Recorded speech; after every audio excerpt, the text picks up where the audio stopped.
दोस्तों, इस वीडियो में हम बात करेंगे एनईपी 2020 यानी कि राष्ट्रीय शिक्षा नीति 2020 के बारे में, क्योंकि इससे आपका सीटेट की हर शिफ्ट में जितने भी एग्जाम हो रहे हैं, हर शिफ्ट में एक क्वेश्चन तो आपका जरूर पूछा जा रहा है। तो एनईपी का जो टॉपिक है वो आपके लिए बहुत इंपॉर्टेंट है। सीटेट ही जरूरी नहीं कि सीटेट में ही आपका पूछा जा रहा है, यूपी टेट में भी आपका पूछा जा सकता है और आगे जितने भी आपके एग्जाम्स होंगे, चाहे वो केवीएस का हो, सुपर टेट हो, DSSS, इन सभी के लिए एनईपी का जो टॉपिक है, राष्ट्रीय शिक्षा नीति का जो टॉपिक है, वो बहुत इंपॉर्टेंट होने वाला है। और इस वीडियो में हम इसके सभी पॉइंट्स पर एक बार चर्चा करते हैं और कुछ इंपॉर्टेंट क्वेश्चंस देखेंगे। तो ज्यादा टाइम न वेस्ट करते हुए हम स्टार्ट करते हैं। आपकी जो एनईपी है यानी कि राष्ट्रीय शिक्षा नीति 2020, ये किसकी अध्यक्षता में बनाई गई? सबसे पहले तो मैं इसी के बारे में बताती हूँ आपको। ये बनाई गई है कस्तूरी रंगन जी की अध्यक्षता में। किसकी अध्यक्षता में? कस्तूरी रंगन की अध्यक्षता में। और पहले MHRD जो मंत्रालय था उसका अब नाम बदलकर शिक्षा मंत्रालय कर दिया। ये दो पॉइंट भी आपको ध्यान रखने हैं। पहले क्या था, आपका स्कूलिंग जो थी वो होती थी आपकी 10+2 पैटर्न था, जिसमें बच्चे को 6 साल से बच्चा स्कूल जाना स्टार्ट करता था। लेकिन अब एनईपी के बाद में इसमें क्या पैटर्न चेंज किया गया, अब जो आपकी स्कूलिंग है वो होगी 5+3+4 के पैटर्न पर। इसको भी हम आगे देखेंगे कि ये 5+3+4 क्या है। इसमें क्या होगा, पहले बच्चा जा रहा था स्कूल का, जो बच्चे का एडमिशन हो रहा था वो 6 साल से हो रहा था, लेकिन अब इस जो नया पैटर्न आया है, नई शिक्षा नीति आई है, इसके अकॉर्डिंग अब बच्चा 3 साल का ही बच्चा स्कूल जाना स्टार्ट कर देगा। अब जो ये पैटर्न है 5+3+3+4, तो ये क्या है, एक बार इसको देखते हैं। इसमें कुछ स्टेजेस दी हुई है। सबसे पहले है फाउंडेशन। फाउंडेशन में बच्चा 5 साल तक फाउंडेशन स्टेज में होगा। इसमें क्या होगा, इसमें 3 साल की तो आपकी एक तरीके से ये कह लीजिए कि प्ले क्लास के जैसे होगी। उसमें बच्चे पर कोई बर्डन नहीं होगा। एक तरीके से बच्चा जो स्कूल आएगा वो खेलने के लिए आएगा। उसके बाद में जो आपके 2 साल होंगे नेक्स्ट, वो होंगे आपके फर्स्ट और सेकंड क्लास। और सबसे इंपॉर्टेंट बात है कि इस स्टेज में जो फाउंडेशन स्टेज है, बच्चे का कोई भी एग्जाम नहीं लिया जाएगा। 5 साल का बच्चा इस स्टेज, जो 5 यहाँ पर है, ये है फाउंडेशन स्टेज के लिए। 5 साल तक बच्चा इस स्टेज में रहेगा। नेक्स्ट स्टेज है प्री-पैरेटरी स्टेज। क्या है? प्री-पैरेटरी स्टेज। इसमें होगा बच्चा 3 साल तक। इसमें 3 साल तक होगा, यानी कि 3rd से लेके आपका 5th क्लास तक, 3rd, 4th, 5th क्लास में बच्चा इस स्टेज में होगा। इसमें बच्चे की एक्टिविटीज भी कराई जाएंगी और उसके साथ साथ बच्चे की स्टडीज भी कराई जाएगी। एग्जाम यहाँ पर स्टार्ट हो जाएंगे इस स्टेज में। और बच्चे की जो पढ़ाई होगी वो होगी, मतलब लैंग्वेज जो उसकी होगी, मदर टंग होगी या फिर कोई नेशनल लैंग्वेज होगी, मातृभाषा या कोई उसकी क्षेत्रीय भाषा होगी। तो ये है 5 हमने देख लिया। 5 फाउंडेशन के लिए है और 3 है आपका प्री-पैरेटरी स्टेज, जिसमें बच्चा 3rd से लेके 5th क्लास तक रहेगा। नेक्स्ट है आपका मिडिल स्टेज। मिडिल स्टेज में भी बच्चा 3 साल रहेगा। ये जो मिडिल स्टेज होगी, ये होगी आपका 6th क्लास से लेकर 8th क्लास तक। 6th, 7th, 8th क्लास में ये होगी मिडिल स्टेज। इसमें बच्चा 3 साल रहेगा। इसमें क्या क्या विशेष है कि मिडिल स्टेज में बच्चे को कंप्यूटर कोडिंग सिखाई जाएगी, मतलब कंप्यूटर कोडिंग सिखाना स्टार्ट कर दिया जाएगा। बच्चे को वोकेशनल एजुकेशन दी जाएगी, मतलब कि अगर कोई बच्चा सिलाई का काम सीखना चाहता है, बढ़ाई का काम सीखना चाहता है, तो साथ साथ अदर सब्जेक्ट के साथ में उसे वोकेशनल एजुकेशन भी दी जाएगी और इसके मार्क्स भी बच्चे को मिलेंगे। मैथ्स पढ़ाया जाएगा, साइंस पढ़ाया जाएगा, आर्ट्स पढ़ाया जाएगा। और इसके साथ में बच्चे को एक कोई भी जो उसकी इंडियन लैंग्वेज जो उसे सही लगे, कोई भी एक इंडियन लैंग्वेज बच्चे को इसके साथ में पढ़नी होगी। ये है मिडिल स्टेज की बात। अब नेक्स्ट है सेकेंडरी स्टेज। ये 4 साल की होगी सेकेंडरी स्टेज। इसमें बच्चा होगा 9th से 12th क्लास तक। 4 साल की सेकेंडरी स्टेज है, 9th से इसमें बच्चा 12th क्लास तक होगा। अभी तक जो एग्जाम थे वो एग्जाम होते थे आपके एनुअली, लेकिन अब एग्जाम हो गए सेमेस्टर वाइज, ताकि बच्चे पर ज्यादा प्रेशर ना आए।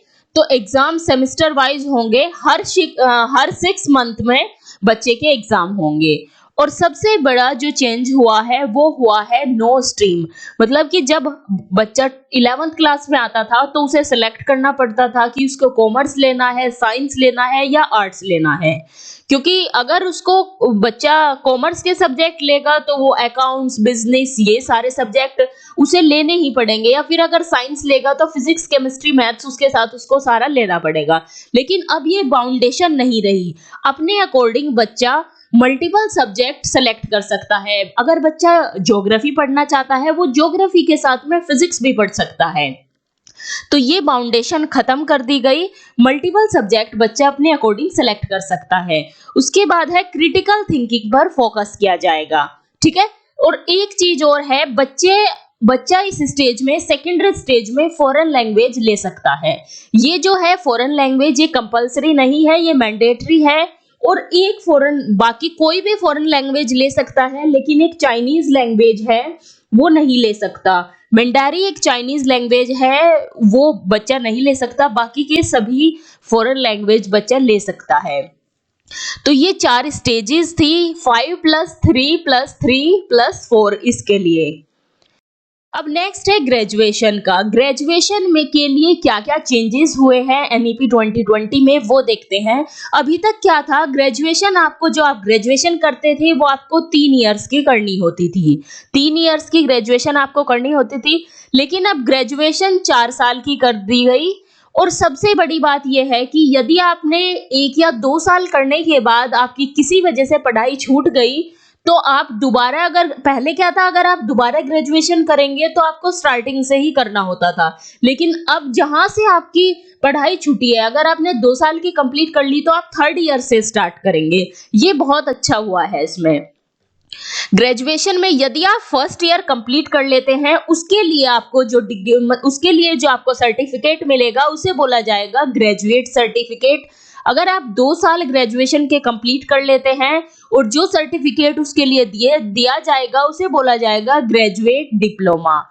यदि आप 3 साल कंप्लीट करते हैं तो ग्रेजुएट डिग्री का सर्टिफिकेट मिलेगा, और यदि आप 4 साल कंप्लीट कर लेते हैं तो ग्रेजुएट रिसर्च का आपको सर्टिफिकेट मिलेगा। अब बात आती है कि यदि आप कोई कॉम्पिटिटिव एग्जाम देना चाहते हैं, जैसे यूपीएससी या फिर कोई भी ऐसा एग्जाम जो आप ग्रेजुएशन के बेस देते थे, उसके लिए अब कौन सी ग्रेजुएशन चाहिए, 1 साल की, 2 साल की? तो उसके लिए आपको जो 3 साल की ग्रेजुएशन है, जो ग्रेजुएशन की डिग्री का सर्टिफिकेट आपको मिलेगा, वो उसके लिए मान्य होगी यदि आप किसी कॉम्पिटिटिव एग्जाम को देना चाहते हैं। अब पोस्ट ग्रेजुएशन की बात करें कि पोस्ट ग्रेजुएशन 1 साल की होगी या 2 साल की, ये डिपेंड करता है कि आपने ग्रेजुएशन कितने साल की है। यदि आपने जो ग्रेजुएशन है 3 साल की ग्रेजुएशन की है, तो आपको पोस्ट ग्रेजुएशन करनी पड़ेगी 2 साल की। यदि 3 साल की आप ग्रेजुएशन करते हो तो पोस्ट ग्रेजुएशन आपको 2 साल की करनी पड़ेगी। और यदि आप 4 साल की ग्रेजुएशन करते हो तो उसके बाद आपको पोस्ट ग्रेजुएशन करनी पड़ेगी केवल 1 साल की, ठीक है। इस तरह से आपको पोस्ट ग्रेजुएशन में चेंज आए हैं।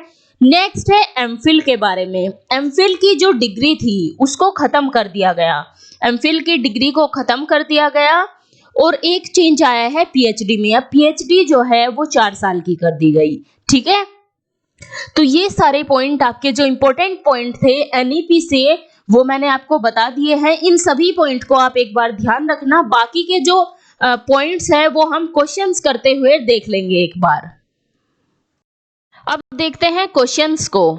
क्वेश्चन में पहला ही क्वेश्चन देखते हैं कि सही कथन चुनिए। नई शिक्षा नीति 2020 का उद्देश्य भारत को वैश्विक ज्ञान महाशक्ति बनाना है। सेकंड पॉइंट दिया है, कैबिनेट ने मानव संसाधन विकास मंत्रालय का नाम बदलकर शिक्षा मंत्रालय करने की मंजूरी भी दे दी है। तो इन दोनों पॉइंट में से सही पॉइंट आपको बताना है।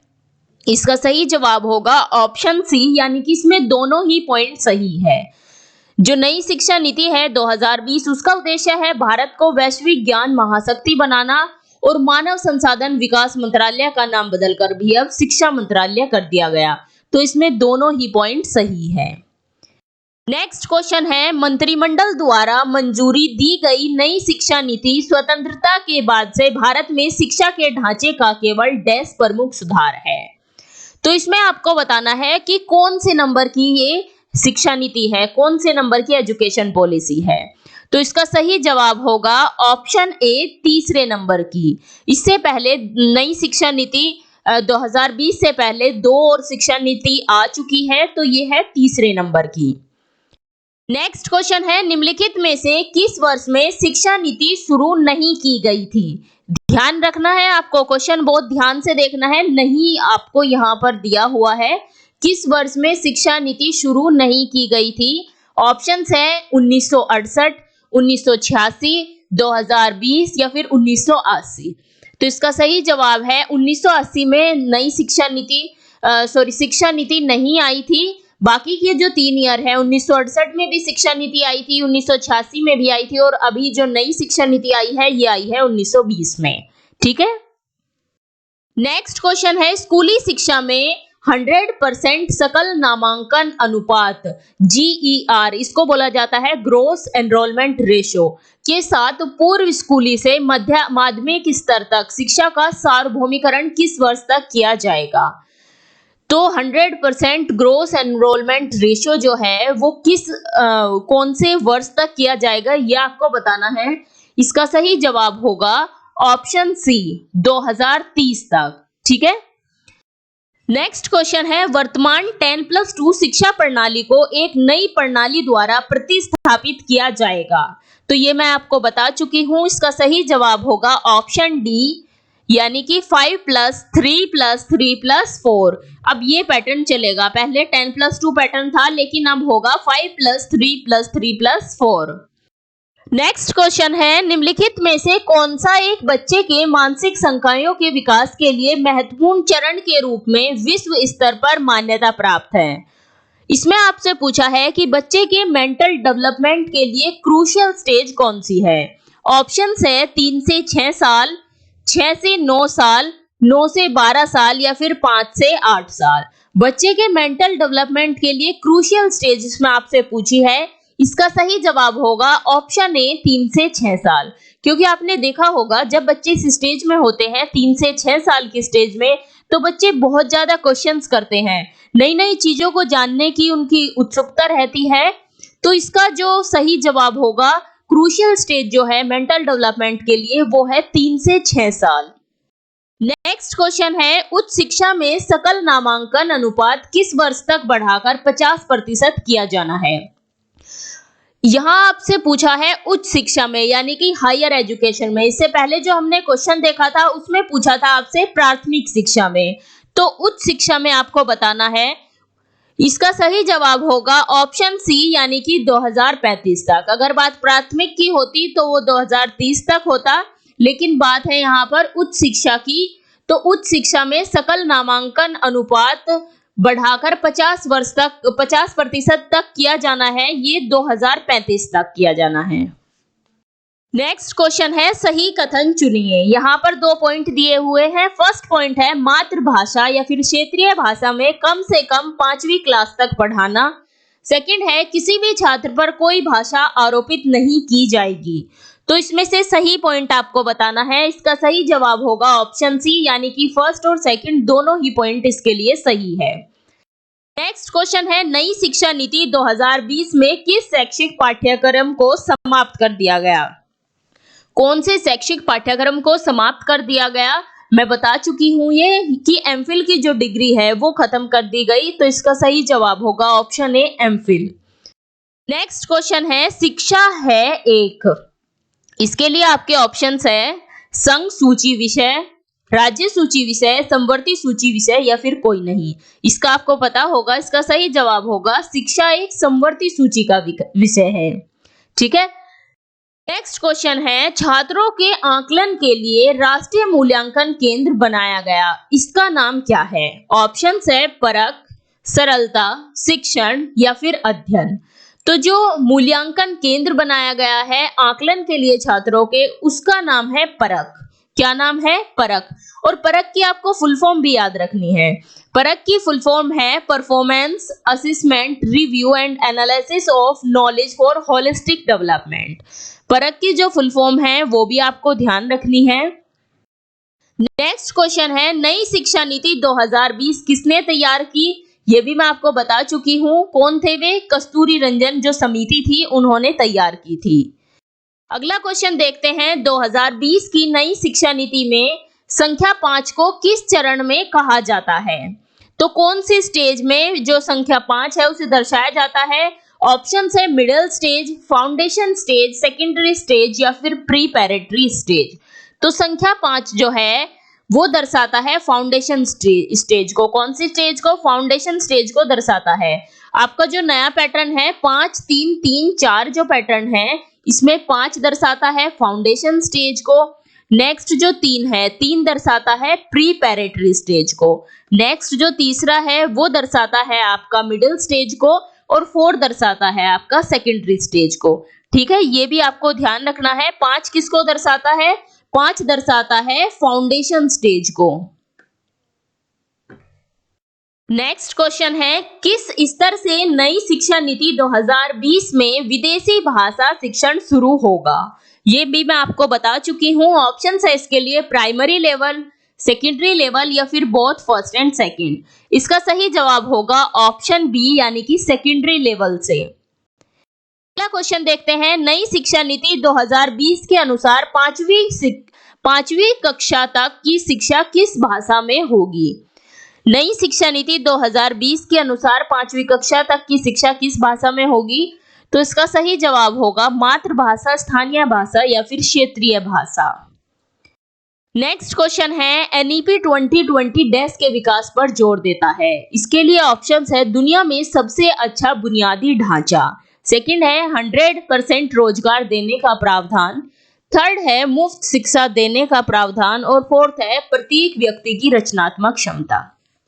सही जवाब इसका होगा कि प्रत्येक व्यक्ति की रचनात्मक क्षमता यानी कि क्रिटिकल थिंकिंग बच्चों में डेवलप करना है। तो ये कुछ क्वेश्चंस थे एनईपी से जिन्हें हमने देख लिया है। ये आपके एग्जाम के पॉइंट ऑफ व्यू से बहुत इंपॉर्टेंट थे। तो यदि आपका कोई डाउट आता है वो भी आप कमेंट करके हमसे पूछ सकते हैं। और आप यदि सीटेट के लिए आपको नोट्स चाहिए वो हमारे टेलीग्राम पर बिल्कुल फ्री उपलब्ध है। टेलीग्राम का लिंक मैं आपको डिस्क्रिप्शन में दे दूंगी। यदि आपको दोस्तों वीडियो अच्छी लगती है तो हमें सपोर्ट कीजिए, वीडियो को लाइक कीजिए, अपने फ्रेंड्स के साथ शेयर कीजिए।